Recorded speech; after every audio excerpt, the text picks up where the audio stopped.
नमस्कार मित्रों, इस वीडियो में हम आपको बताएंगे कि पावर स्टार पवन सिंह फिर से एक बार राइज ऑफ फॉल में जाने की एक बार बहुत तेजी से न्यूज वायरल हो रही है। पूरा सच्चाई विस्तार से बताएंगे इस वीडियो में कि power star Pawan Singh rise of fall में फिर जाने वाले हैं। आप लोग इस वीडियो में पूरा बने रहिए, आप लोगों को पूरी विस्तार से समझाने की कोशिश करता हूं।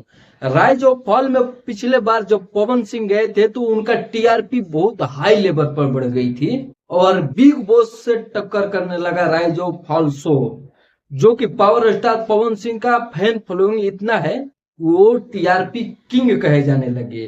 अब आता है बिहार विधानसभा का चुनाव, जब चुनाव से पहले राइज ऑफ फॉल छोड़कर चले आते हैं जनता की सेवा करने। जनता की सेवा करने के लिए तो चले आते हैं और उनका पत्नी ज्योति सिंह से विवाद होता है। ज्योति सिंह पहुंच जाती है लखनऊ और लखनऊ में जाने के बाद काफी सारा विवाद होता है, काफी सारा वहां पर कौवा खोच विवाद होने लगता है, जो कि आप लोग देखे होंगे। ज्योति सिंह रो रो कर लाइव आती है। इसके बाद पावर स्टार पवन सिंह एक एनडीटीवी हो या तमाम मीडिया कर्मी पर प्रेस कॉन्फ्रेंस बुलाकर वो अपना दर्द बताते हैं, जो कि आप लोग सुने होंगे। उसके बारे में मैं चर्चा नहीं करूंगा। इसके बाद 1 घंटे 1.5 घंटे के बाद ही ज्योति सिंह भी प्रेस कॉन्फ्रेंस ज्योति सिंह भी कर लेती है।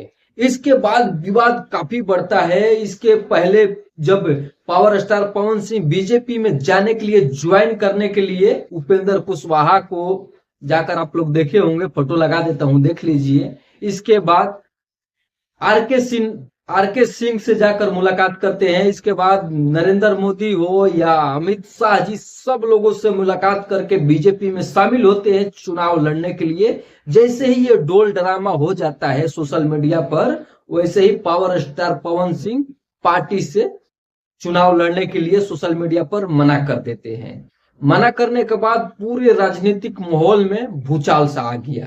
एकदम पावर स्टार पवन सिंह को क्या बीजेपी टिकट नहीं दिया या अपने से वो चुनाव नहीं लड़ेंगे। इसके बाद अब होता है बहुत सोशल मीडिया पर, फेसबुक हो, व्हाट्सएप हो या ट्विटर हो, सब जगह ये न्यूज तेजी से वायरल हो रहा है कि पवन सिंह अब फिर से राइज ऑफ फॉल में जा रहे हैं। हालांकि इसके बारे में आप लोग क्या सोचते हैं कि पावर स्टार पवन सिंह को जाना चाहिए या नहीं? जा रहे हैं तो कितना अच्छा होगा और नहीं जाएंगे तो कितना अच्छा होगा। अगर निर्दलीय चुनाव भी लड़े या बीजेपी में उनको टिकट नहीं मिलता है तो भी क्या आप लोगों का जो भी राय होगा कमेंट बॉक्स में अपना प्रतिक्रिया जरूर दीजिए। धन्यवाद।